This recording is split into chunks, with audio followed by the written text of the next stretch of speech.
latest commitment to total reform of the Nigerian Correctional Service comes against the backdrop of allegations of bribery and corruption within the service, while the federal government, through the Civil Defense, Correctional, Fire and Immigration Services Board, has responded by suspending 2 senior officers fingered in the allegation.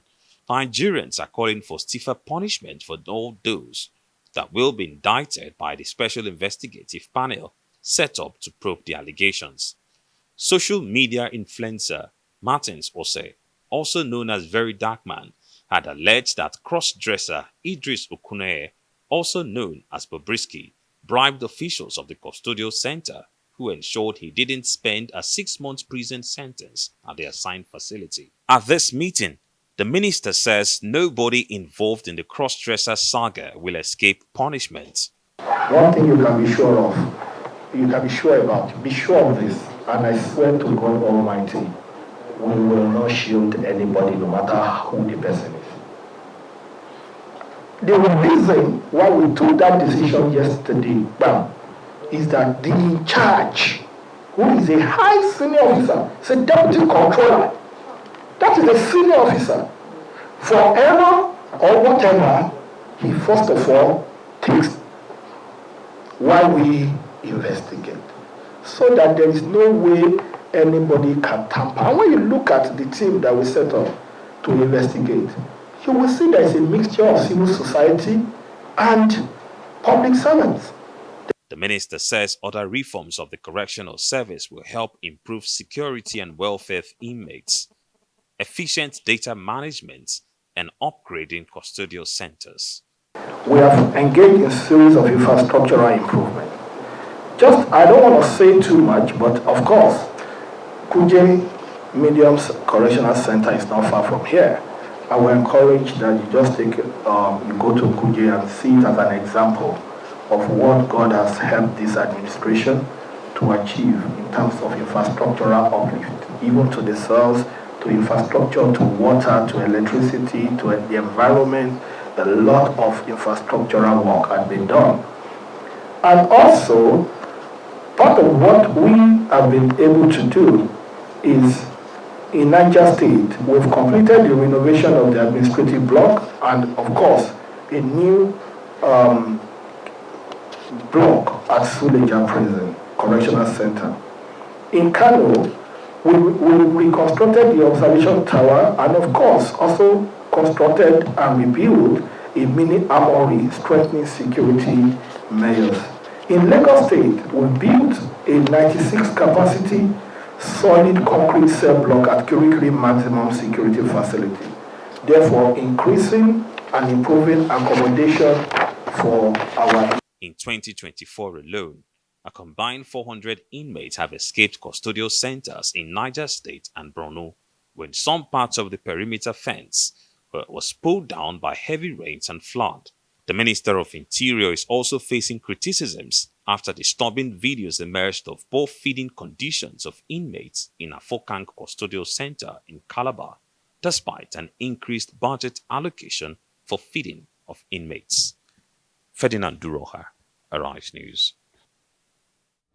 Well, joining me now to discuss or probe further into the alleged confession of bribery by Idris Okuneye, also known as Bobrisky, against some immigration EFCC officials is legal practitioner Frank Tietie and Arise Analyst. Thank you very much for joining us. So quite a number of cases, issues involved in this particular matter. Let's take it one by one. What is the most fundamental issue at play here? Is it a case of defamation or what exactly? The issue of bribery and all of that?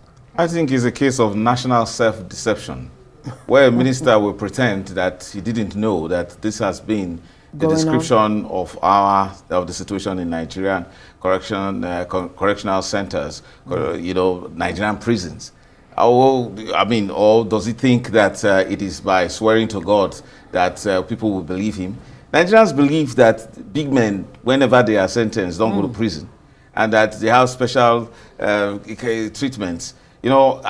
Two things, two major pointers to this. Right. Apart from the investigative journalistic work of Fisayo Sowambo, who actually, I think he should be an international and national award winning journalist for that kind of, undercover, investigative journalism he did, by pretending to be a criminal who was arrested and then went to prison, and then thereby exposing, documenting and exposing the horrendous state of our criminal justice system, and we pretended that it didn't exist, and that was in 2019. To date, we didn't do anything, and then we have a minister who wants to say that it is now he wants to wake up because a very dark man, somebody doing one kind of skit or one kind of revelation to get, some kind of followership and traction. He's not the one revealing the things that would now make us as a country to now do what we call national prison reforms. We are a bunch of jokers, and the minister should wake up. If the minister had suspended the Comptroller General of the Nigerian Correctional Service, we would know that he's serious. Because if the minister didn't suspend the Comptroller General, then the president should suspend the minister, because it's a national scandal. Because we have always the next thing, Femi Adetiba in her movie The King of Boys, expressly showed Nigerians what happened in Nigerian prisons. We had one Superman who was said to be sentenced, but he was in prison, and you saw the colors. The colors represented some form of national color, while in Femi Adetiba's King of Boys. And that guy was controlling things, committing crime, and then actually putting the prison... Look, with what you said, that people are going to go back and watch Femi Adetiba's King of Boys. But let's look at this issue seriously. So, in this Bobrisky situation, it's not the first time that's happening. No, it's a normal thing first. Let's agree first of all, it's a normal thing, and the minister should first of all acknowledge that it's normal. Hold on. On the morning show today, we had, two experts, trying to make a case for the need to have certain categories for persons of interest in a situation where you want to secure their personal, safety and the security of the prison facility itself. Are there instances, in the case of this celebrity, where this may be acceptable? We have the Nigerian Correctional Services Act of 2019 that makes provision for such situations. Now, people who should be protected should be given some kind of special protection, should be persons probably suffering from mental health problems, and then women. Now, apart from that, all other inmates are supposed to be equal. Now, where you have a man who is a cross-dresser, who has presented himself as a woman over the years, and he's come to be accepted as a woman, is even referred to as a she. Do you put him in a prison where, or holding facility where men when Bobrisky Idris Okuneye was taken to the Correctional Service Center, the first thing they did was to determine his sexuality, and they stripped him and checked him. His gender. His gender, I would say. Right. Not his sexuality. And then he was checked, right? Yeah. Now, the problem is this, is the solicitation for bribe in order to be given some kind of VIP treatment, which is the normal process that we experience. I've seen an officer of the National Correctional Service Center being beaten up by an officer of the DSS in the court. The reason he was doing that is because the Nigerian Correctional Service officer was very excited when a VIP was being sentenced, so he was racing to go and get him. The idea is that they know among themselves that, look, it is a big fish. When you get a VIP, when you get a celebrity like Bobrisky coming to prison or whatever, and then you negotiate how to give it some kind of treatment. The problem here is that there is a VIP treatment that was outside the Correctional Service Center. And again, it reminds me, recently there was a cooperative, the Nigerian Correctional Service Cooperative was announcing one big achievement by they build a luxury hotel somewhere close around to the airport road, which is somewhere also where the head office of the Nigerian Correctional Service is. Right. For goodness sake. So, because they've seen that it's a very lucrative business, taking care of VIP, prisoners. So they do make provision for certain... No, not at all. There is a level of equality. But again, I agree there is some measure of discretion on the part of the person who is managing the prison as to give certain protection to people. Who are those persons to be protected? Are those persons, do you ask the person to pay 15 million naira so that they can get special protection? Allegedly. And then, allegedly. For goodness sake, that is what has triggered this investigation. Now let's look at the issue of defamation, because we don't have that much time. The issue of defamation, when a person in a conversation that they believe is a private conversation that they're having with another person, right? let's say this is a private conversation we're having, and another person now publishes this conversation, right? That could be damaging somewhat. Who really should be liable in terms of defamation? Look, and there is a defense to defamation, but what is important here is the job of a whistleblower that the fellow, the very dark man, Martins, did. So first of all, let's agree, let's acknowledge that. You know, the unfortunate part of it is that he didn't have to mention the name of Femi Falana, for goodness sake, when he could not verify that. And the way he mentioned it by saying that a lawyer that he once respected, a lawyer to Falana and all the kind, that was damaging and that was unnecessary because he didn't have the proof at that time. But if his intention was correctional, in the sense that he wanted to expose the dark side of Nigerian prison, the very things that Fisayo had said many years ago, since 2019, I mean, indicating that Nigerian Correctional Service is a huge joke. I mean, imagine the fact that unintended consequences. It is not. Look, you don't call that unintended. I think that is not fair. And to consider that there is an aspect of defamation that is criminal, I think that the Martins should actually answer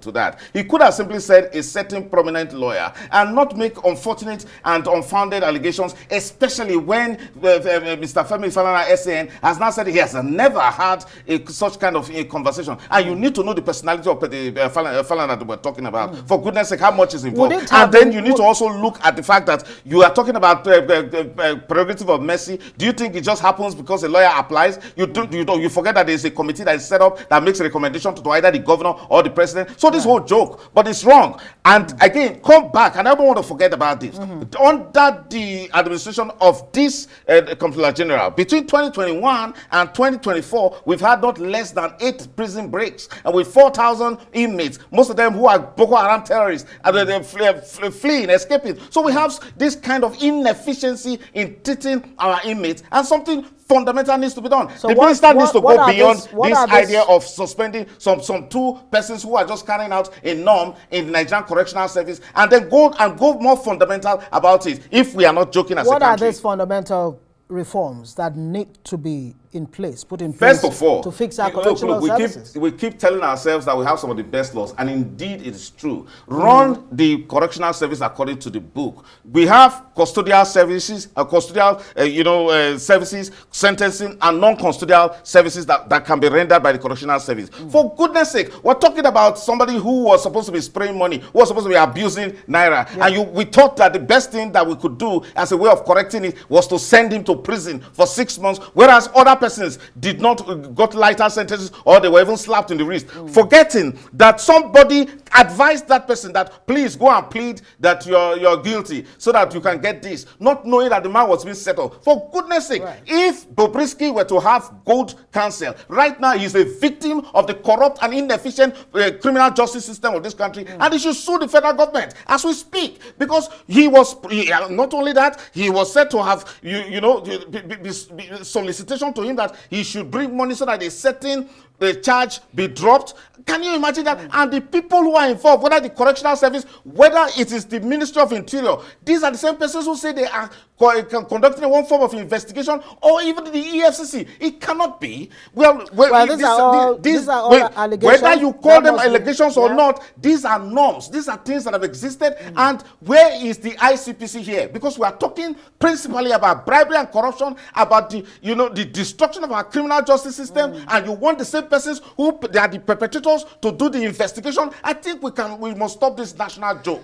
Okay, it's a good place to leave it. Frank Tietie is a lawyer and a Rise analyst. Thank you, as always. And one understands why this would be a very emotional and impassioned situation. We'll keep an eye on this and see how things unfold in this saga.